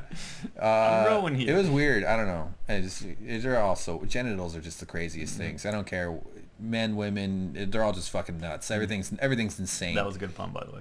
Fucking nuts, yep. I'll say. Yeah. They're all just fucking testicles. Actually, that's only half. So, Yeah, so they have this conversation. He goes back, and that's pretty much it for this one, right? Yeah, and I can imagine. To be completely honest, I wasn't completely there during the scene because in the prior scene where Cersei was in the Red Keep, not the Red Keep, but she was in the King's Chamber. Yeah. And he announced that they were eliminating trial by combat. That at that moment told me that he wasn't going to be recruited, and by he I mean the Hound wasn't going to be recruited by the Seven-Pointed Star. He wasn't going to come in as a champion of the High Sparrows, and he wasn't going to fight in a trial by combat against the Mountain and the Clegane Bowl that I was really hoping was going to happen. So the Clegane Bowl is the vaunted battle between the two brothers, Sandor Right. and Sergei, right? Or who? Gregor. And that they're going to have a big battle, and it'll be only somebody as strong as the Hound has the hope of beating the Mountain. Right, because the Mountain treated him horribly. He was the one who held his face to the fire for playing with his toy as a child. Yes. So they've not been very close. My brother one time he erased my my Fantasy Star 2 video game save because he brought the game cartridge to his friend's house, and I almost killed him. I've had that. I was right at the end of the game. So I understand what he's going through emotionally. But I don't know why this means the Clegane Bowl won't happen. For me, it means that it could still happen, but it's not the trial by combat's over. But, right, yeah. Because that was the fastest route to Clegane Bowl for this season. Yeah. But the fact that that's no longer an option means that if Clegane Bowl does happen, it's not going to be this season, which means the waiting time is going to be that much longer. I'm just thinking about how mad I am at my brother about that video game. Motherfucker. I had a Donkey Kong Country 2 that I loaned his own. Don't say the C word. The country, yes. Oh, you said it again. But anyway, I loaned it to a child who lived across the street. Were you also a child? No, I was a teenager at the time. Oh, okay. I was trying to be nice. And Close enough. And he had a sister named Brandy. Brandy. Yeah, and then I got it back. I was at the last level, and they brought it back to me, and all my saves were deleted, and they were all replaced by people at level 1, and they were all labeled Bar Andy. Bar Andy. Yeah, he couldn't spell his own sister's name right. He deleted all my work and replaced it with 3 Bar Andys. God damn it. Where do they live? Let's look them up on Facebook. Still all right, not so I guess the Clegane Bowl might not. But I still think, though, he's got the incentive to want to avenge the death of his friend, because he even mentioned my friend. He goes, you didn't have a friend? He goes, I did have a friend. Yeah, now I don't. Never would have heard that. I thought Arya was his friend, but turns out that that was all just false bullshit. Yeah. So, speaking of Arya, she is a sleepy pie, which is what you do when you've been stabbed, and that's okay. So the lady's nice. He's helping her. She could not be under better care. This woman is very kind and not of ill intention. Dumb to seek safety with the one person who was still marked by the House of Black and White. Explain yourself. No, I'm totally kidding. That makes a lot of sense. I'll go to the one person that they also want to kill. Where won't they show up? Yeah. That's funny. But maybe they've moved on. Maybe they're hiding or something. I don't know. Although she does have this whole place kind of figured out. So she sets the stool down. She stands up. This is weird. Oh, wait. Well, hold on. Yeah, at first I thought, hey, she's going to hang herself. Yeah, why would she do that? Think that, but it's like she's got some secret. She's reaching for something, which turns out to be this thing. But as was just pointed out, though, we saw somebody turn up. And, of course, it's the waif with her kooky posture, with her straight arms. You know, she's like one of those church girls that doesn't swing her arms around. And so all of a sudden, oh shit, and oh no, it's not the Waif. It's actually Ethan Hawke. It turns out to be Ethan Hawke and David Spade's baby. Yes. It does kind of like David's baby. Yeah, I know. He's got a goatee. You know why they call it a goatee, James, don't you? No. Because goats also have these little funny beards on their chins. Oh, you know what else it reminds me of? Not the goatee, but the person. Carrie Ewells from Princess Bride. What?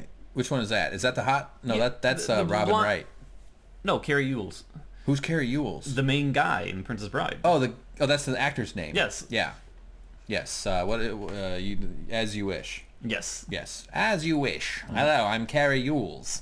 Wasn't he in Macaulay Culkin movies? What am I talking about? He was also in the first Saw movie. He sawed his foot off. Oh, I hated those movies. Those sucked. So Arya hears a noise. It arouses her attention, and she goes, "What the fuck? I hear a noise." At which point she gets up out of... No, she wouldn't get up out of bed with her guts all... She might. No way. She had a nap. James, people heal. She had an Advil and a glass of water. Maybe if you weren't such a fucking non-believer, you would have a little more faith in people's abilities. So I was upset at this point seeing her move. Oh! Yeah. Fake face. That does not look real. She's dead. She is impaled on a stool This is what she was grabbing. Which we don't know what it was. Was it more milk of the poppy? Was it poison? Well, we could probably go back and look at the picture of the poppy glass if we wanted to, but I don't feel like it. And, fuck. I think... But where's the other leg? We got one leg there. One leg there. All I really needed was just the two. Cause this is a good stool sample. God. Sorry. James, that joke does not have a leg to stand up. Oh, and nice. neither does this stool. It was a bit wobbly. It has two. James, you are too stool for cool. No. Or cool for school. Fuck. I think it's poking out there. Is this a little like a little Adam's apple? I want to believe. Yeah, I don't know. This is also a pretty blunt instrument for killing somebody. I don't know. The Waif. So maybe she kicked it and she landed straight down. Yeah. And maybe then she's acting. Yeah, this is just her performance. Or she's really following Arya's advice. And then her foot recoiled into underneath the house. Yeah. So I got two of those. And then, oh shit, it's the Waif. Still carrying the bloody dagger. Yeah, she's got the little bloody dagger. Arya looks at her and, fuck. She should be like leaning over, holding her gut in pain, because you wouldn't be standing straight up after your abdominal muscles have been ripped out. But moving on. Well, they weren't ripped out. They were punctured. They were torn. And, punctured. Okay. And so Arya makes a quick decision. The Waif is, come on, bitch, let's go, motherfucker. I told you I was going to kick your ass, so I'm here to kick your fucking ass, and it's all going to go down right now. And Arya is like, oh, fuck. What do I do? Here I'm going, guys, zoink. She goes, I'm out of here. Oh, boy. And she goes, woo. Which, absolute bullcrap. James. Impossible. No, James. Impossible. This is medicinal parkour. Yes. This is medicinal. Remedial parkour. It's healing. She lands, she rolls, she goes, but she does, when she lands, she goes, ow! She gets hurt, right? Oh, she just disappears. These guys are like, whoa. Yeah, he barely had time to raise his mug and she just disappeared. Look at this guy up here. Yeah, he's like, oh, take a sip. He goes, did you guys see what I just saw? Am I the only one? So she comes out. She goes, oh, I am after her. Activate liquid metal robot assassin. I thought that she looked like the Terminator 2 robot chasing her. So this is a long chase sequence. Like this is fucking Born Identity stuff going on. They tease, look at her. There she is. She's going, shoo, shoo, shoo. I'm gonna get you. And this was another part why I was convinced that there was no way it could have been Arya who was stabbed, because there's no freaking way someone, again, who's stabbed could run like this. So I was still holding out some hopes, like maybe this still isn't Arya. There's no way. I think you're being unreasonable, James, and I'll prove it with this next sequence where this Arya slides underneath this... On her freaking stomach. On her stomach. No way! She dives, slides feet first, and raises up. And she's fine. This is the dumbest crap I've ever seen in my life. Have you ever had a burn? Have you ever had a on your hand? I haven't, like, you just want to, like, lay in bed for weeks. Yeah. It's immobilizing. She's stabbed in the stomach. And so this girl, she comes up, and she goes, Shukar! Oh, fuck, I didn't get it. I should have been hammering. So she jumps over the thing. Arya slides under it. It's so funny. They had this long chase. This was a weird shot where they show a guy dumping out water or piss. It took extra effort to show that, which made you think one of the two people are going to slip in. Those are some smooth rocks. It's a worn out street. But no, look at these feet. I hope this is water. If it's probably not water. It's probably water, as in amniotic sac fluid. Yeah. And so, no, Arya takes a turn and she goes into the thing. Okay, keep going. I think you may have missed. No, yeah. Okay. Go. Okay, perfect. This is almost the scene that was teased for this episode that had me the most excited, because in the teaser screenshot it showed a perfect silhouette of a black image behind her that looked like a shadow. Oh yeah. Which looked exactly like the silhouette of Syrio Forel, which made me think he was coming back. Everything from the shape of the head to the hair to the shoulder pads to pauldrons. Everything. Pauldrons, yes. We're such nerds. But it turned out, I guess that's just Syrio was the first sword of Braavos. So in the shot, James is talking about the teaser shot. Someone took an image and drew lines around the corners and the thing, and they framed it next to Syrio. Yeah, bear in mind that it was a silhouette. It was not this shot. This shot, you can clearly see that's not Syrio Forel. Yeah. But in this teaser screenshot that they calculated and released, it looked exactly like him. Right. And where the Waif was looking intimidating, but you wondered, who is this person behind her? And it made sense because Syrio Forel would have a reason to protect Arya. He was the first sword of Braavos. In the fight with what was the guy's? Mereen Trant. He had a wooden sword. Mereen Trant, of course, had a steel sword. And as a broken wooden sword. Yes, and as Arya ran away, you could hear the sound of a steel sword hitting the ground, which implied that he didn't die in that fight. And as she described the fight to the Hound said, who was he up against? And she said, Mereen Trant. And he laughed and said, any little boy with a sword could take out 3 Mereen Trants. The first sword of Braavos would have no problem. Yeah. Okay. So all these things led me to believe that Syrio was still alive. He was the first sword of Braavos, so where would he go if he was, on the run? He'd go back to Braavos. Sure. Back home to see his Exactly. mama. So it seemed like this was the moment where he was going to reemerge, and I was so excited to see this. And yet, even after disappointment after disappointment after disappointment in this episode, I had hope that at least I had my Syrio to look forward to. James, you're fogging up my windows. Calm down. Steam is coming out of your ears. I agree. It would have been an absolutely amazing reveal if Syrio Farrell suddenly showed up and goes, hello, it is me. I am the water dancer. Yes. I will kill anybody with a stick. But obviously it didn't happen. Didn't happen. It was. He is a super likable. He's one of the top dudes in the. I like him, Marjorie, Missandei, and Melisandre. Those are the 4 women I want to marry. I wanted to see him kill the waif and say, not today. Yeah, not today. You do not kill Arya. Arya Stark. She is a very good student. Yeah. So I love. Also, your dad never paid bill. Yes. Pay bill. Invoice. I put invoice number. You have net 30 terms. Net 30 terms. Net 30. So the fact that they released that screenshot and didn't make good on it seems like the biggest troll in history. Yes. No. That seemed like the biggest coincidence in history where the guy... Back up. The guy happened to have a thing that the shot that they put out... To be fair, though, that's the clothing style of Braavos. Yeah, that's the Braavos clothing style. But still, they released the screenshot that showed that made it look so much like him. It just happened to be that the screenshot they chose had a guy behind her who, it was an accident or a coincidence. So then Arya comes in and she goes, oh, let me do an impersonation of Thriller. Dun, dun, dun, dun, dun, dun, dun, dun, dun. And so she starts dancing. No, it's not a dance sequence, I wish. She comes into this is this like a bathhouse or some sort of bathing? Yeah, it's like a bathing bathhouse like a steam house. This happens a lot. She's been hiding out. You ever read about area. Those fucking places? These guys were just dicks swinging, rubbing each other, having all kinds of warm water, and I avoid that section of the library. Drunk. I check it out every morning. Right there. Boy, that takes me back home. This is exactly what Thanksgiving looks like at my house. And she goes through, and so she merges, and that's what you do when you're running. You run through buildings. Yeah, so you get to a new alley. So she comes out. You get the ballet dance. This shot was funny. It was like, woo! This is more parkour. Yeah. Whoa! Yeah, if that were me, my knees would explode upon hitting the ground. Why is it? I wish it didn't move at all, but it's so funny. There she is. She's back. This is the Terminator. She's turned into liquid nameless rage. And this part kind of ruined something else for me too. Because there was another leading theory that you don't like when you get hay on your fish. No. There was another theory. Is that remember when she would hit Arya when she was blinded in the streets? Yeah. And it would always cut to a shot where Arya was flailing around, but there was no one in front of her. There was this thought that perhaps there was a Fight Club thing going on and the Waif and Arya were the same person, because if you look, no one else ever acknowledged or saw or reacted to the Waif. Yeah. And now when she lands in the crowd and people dive away, suddenly it's like, okay, well that theory's clearly shot. People are seeing her.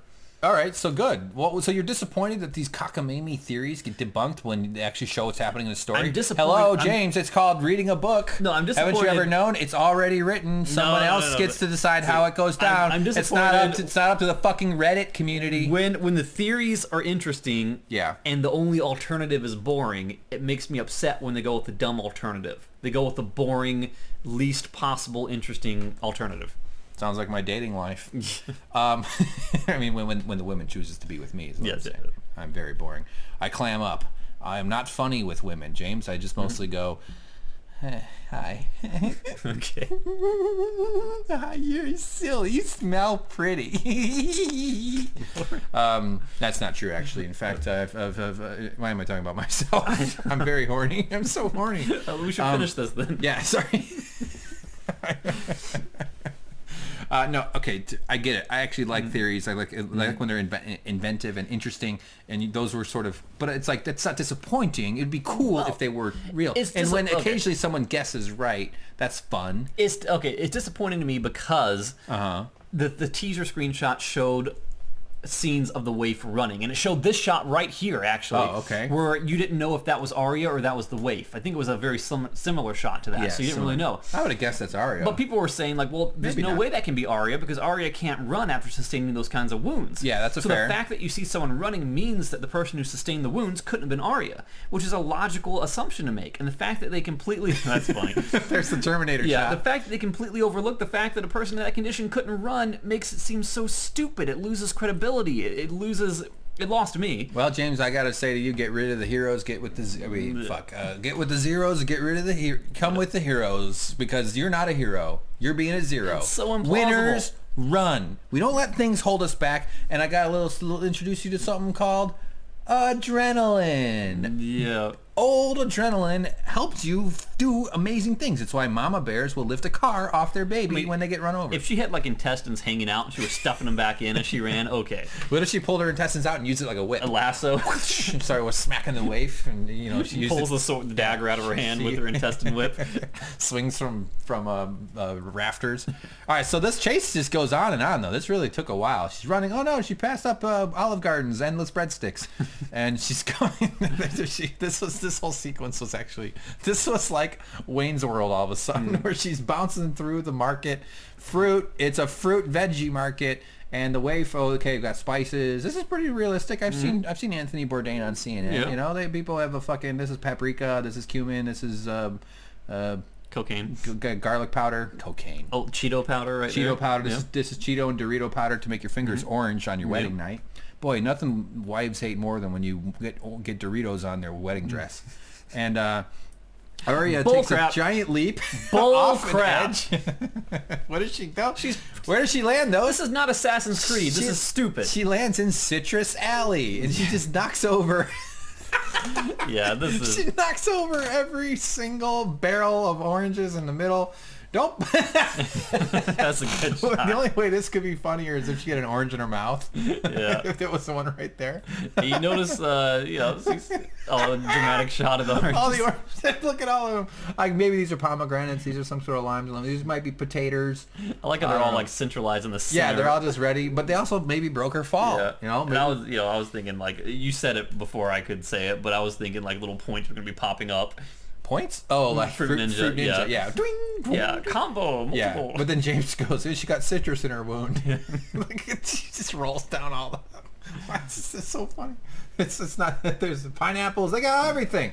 They got whatever the fuck these are. There's always some kooky fruits out there, James. This is just so crazy. The oranges. And everybody goes, hey, you fucking little girl. God damn it. That's our oranges. You just ruined our entire year. They're just putting away their oranges. They're frustrated. It's as if this just happens all the time. Yeah, and she finally references, oh, my wound reopened. She's got a bloody hand. I just remembered that I'm injured. By the way, James, left hand. That's proof that it is truly Arya. Okay, that is good. I didn't pick up on that. Yeah. I think that's a pomegranate, right? It's a small child's. Got the innie nipple. I don't know. Yeah, it's a doll. It's a doll head. Early on in the manufacturing process. Anything creepier than a doll factory? No. Yes. Mannequin factory. So there she goes. The Waif comes jumping at her, right? Isn't there? Did we miss it? Yeah, there she is. She comes up. She knows she's got her because she took a hard fall. Even though those citrus broke her fall, she still knows she's pretty fucked up from that. So she's not in any hurry. Arya's bleeding. She's leaving trails, which not very careful. I mean, I don't think that was deliberate. I think it was deliberate. Well, I mean, people on Reddit again.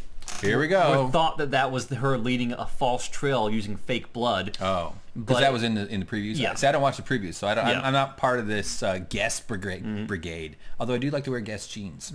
Not true. I can't afford that. I can only afford Bugle Boys from Kohl's. She follows her down. She leaves a bloody trail. She gets. This is the room where she was sleeping. I mean, it seemed to make sense. And this upsets me too. But go ahead. All right. Well, so she comes in. It's dark. Arya sees her. She's fucked up. She's crouching down. The Waif gives her. What does she say to her? Would you like to die on your knees or standing? Yes. That's not. I hate it when someone says that to me because I'm always like, I have to get up. How about crouching? Yeah, my knees hurt. I'm in a chair. Just kill me. So Arya stands up. What? Pulls like up I said Needle. earlier, where's Needle? She had Right. Needle, and there's only one candle in the room, James. I think we all kind of saw this coming. She stands up. The girl comes in. She actually closes the door. Arya closes her eyes. Right. She reverts to her training. She puts it, and then whack! There it is, Okay. James. So, Do we want to get into this? Okay. We're really long here, by the way. Okay, I'm going to be very quick. No, it's my fault. Okay, so the problem I have with this is, let's assume that the candle does go out, and I'm going to go into that the candle would still be burning at this point, and there'd still be some light. Yeah. Arya was trained to fight blind as part of a ritual becoming a no one. Yeah. The Waif went through the same thing. The Waif taught her to fight in the dark, taught her to fight blind. Uh-huh. And even when her sight was restored and was one-on-one and Arya wasn't injured, she was no match for the Waif. The Waif was a superior combatant to her. So the Waif has every advantage in her because not only is the Waif a better fighter, she's a better fighter in the dark, and she's not injured. Yeah. Arya has everything going against her. Arya should have died here. Okay, let me start out with my first devastating counterattack. Arya's training is more recent, so Arya is more up to speed on blind Well, she fighting. was training with the Waif. Okay, for the blind Waif, thing. Okay. Maybe the Waif had her blind time, if she ever had that. Where it's not like the Waif ever did the blind fighting. We don't know. We don't know that. We assume that she did. Okay, that's part of the ritual. All right, so that's baby number 1 across your wall. Yes. All right, splat. Here's baby number 2, big fat baby. This is devastating. Here's what you didn't factor in. The Waif has a 4-inch little knife. TSA would let her take that on an airplane. Arya has a 2.5 foot, I don't know how long the needle is, say that's 3 feet seems pretty long, but 2.5 foot sword.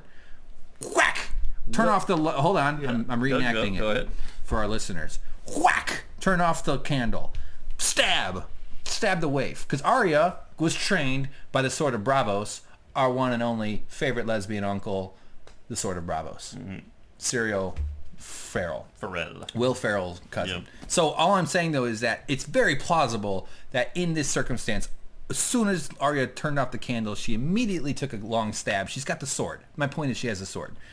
Fuck the Waif. Yeah, she's fast. Yeah, blah, blah, blah. But Arya's just as quick. Boom. Sword. Bam. Stabby, stab, stab. Now you're a pincushion. And you can go waif it out in hell, you stupid bitch. We've seen the Waif defeat Arya with her bare hands when Arya had a stick. In prior episodes.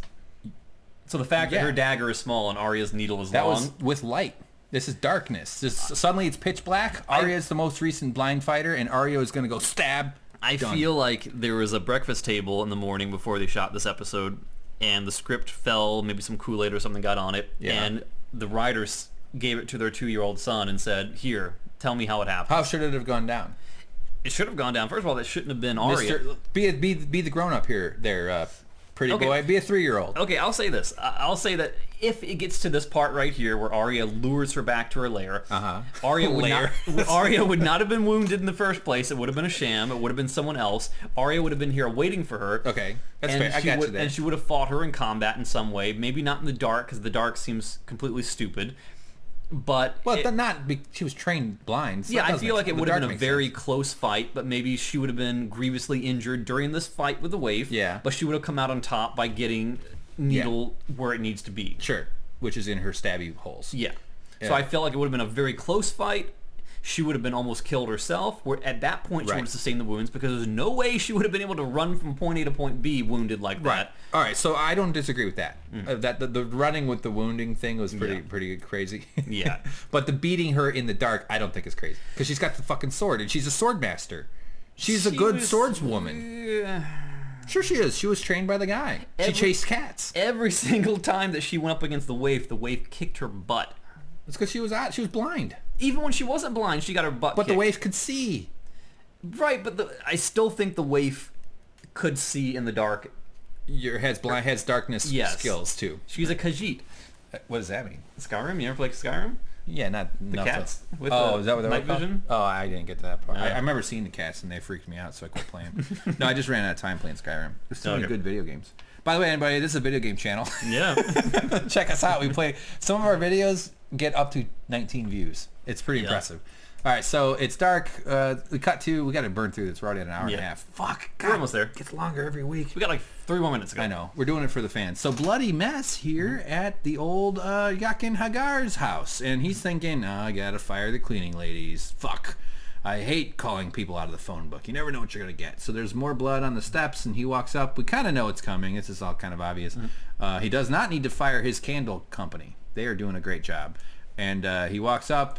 We scan up. Who does that look like? That looks like the boy from Hunger Games, the actor. Okay.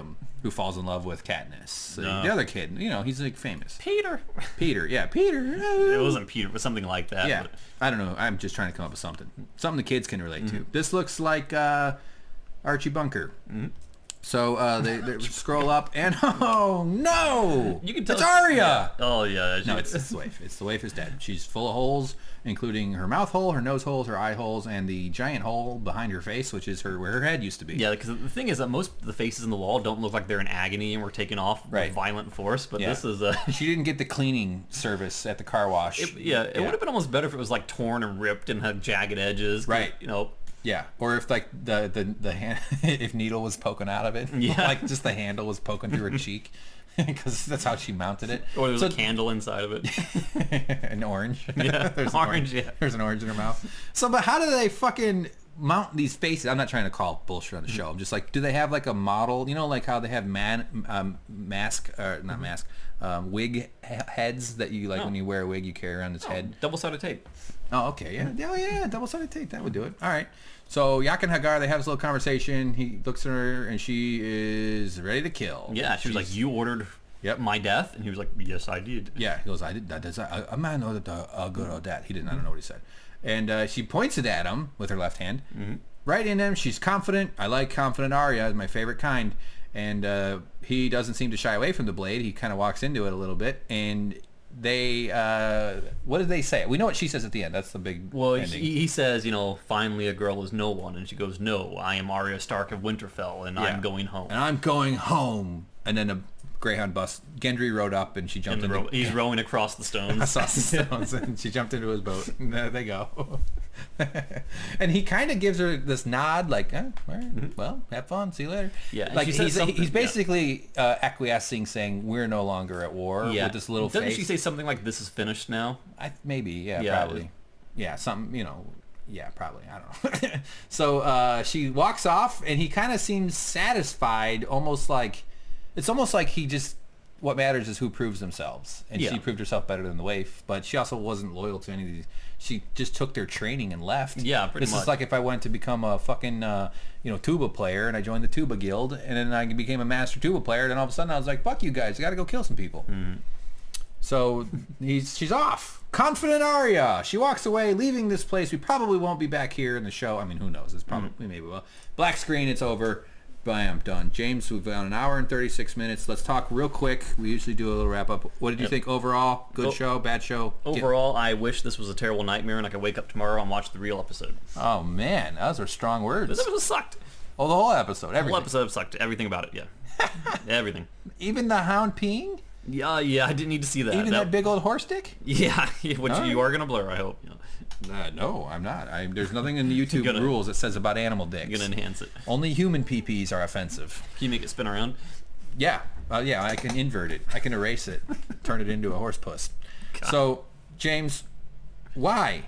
I mean, we've already kind of gotten into it. You really hated the Arya thing. You really were disappointed because of I think your expectations got fucked with all this theory mongering. No, because there were so many interesting paths it could have taken in every possible scenario. And every time we came to one of those pivotal moments where it was going to figure out whether or not something interesting was going to happen, or it was going to go with the Occam's razor simplest solution possible, it always went with the dumb, with Murphy's Law. Yeah, well, yeah. I have no idea what that is. Yeah, it always Murphy's Law is whatever will happen, whatever can happen will happen. Oh yeah. See. Yeah, but that could also support the theories. Like, if that can happen, it will happen, but it didn't happen. But it seems like every chance at an interesting outcome was subverted by them taking the path of least resistance. The most obvious, especially the illogical running of the Arya, running of the bulls of the Arya through the street, and that'd be running the goofy up the Waif. Benny Hill roll down the stairs and the fruit. It was just so uninspired and lowbrow that it just disappointed me to no end. All right, fair enough. The part that disappointed me the most was the guy going, "Cunt." Yeah, you're just not thinking on your feet when the guy is just chopped off your taint. Well, he wasn't on his feet. He was on his knees. You're not thinking on your knees either when a dude has, that part annoyed me more than anything. I hear your... But, okay, what about the Cersei thing? Like, we finally have some escalation of... Well, the whole Cersei thing was we find out there's still going to be no trial by combat, which disappoints me in the fact that there's not going to be a Clegane Bowl this season. Well, that's true. All right. So that was disappointing. Well, you're starting to convince me. Yeah. What about Jaime and Brienne having a nice little staring contest? They got to look at each other and say bye, and they high-fived. Well, and he said, I have a golden hand, and she's like, I have a golden hair. Yeah, this part kind of disappointed me as well, because I wanted... And he's like, me too. Because he spent so many episodes building up the Blackfish. The Blackfish was this character who was around at the Red Wedding, who escaped from the Red Wedding, who was going to show up again to aid Sansa. Yeah. This is one of the few remaining Starks. They made it seem like he was fucking Rambo. Yeah, he was a Stark, right? He was a Tully. A Tully, yeah. Who was, connected to the Starks. Yes. He was one of the few military trained experienced generals that could potentially help them in the Battle of Winterfell. So they build it up and build it up and build it up, and then finally he just decides, I could walk free and be fine and help, my, Sansa, my family out in Winterfell, but I'll just choose to die for no reason. Yeah, I mean, they kind of snuffed out the whole Blackfish storyline. I didn't really give him much of a fuck about Riverrun. It's like, all right. Yeah, but why would the whole point is that they were able to... I don't know. Why do we spend so many seasons and so many episodes and so many references to this Blackfish only to just toss him away at the throw of a hat? Drop of a hat. Why do that?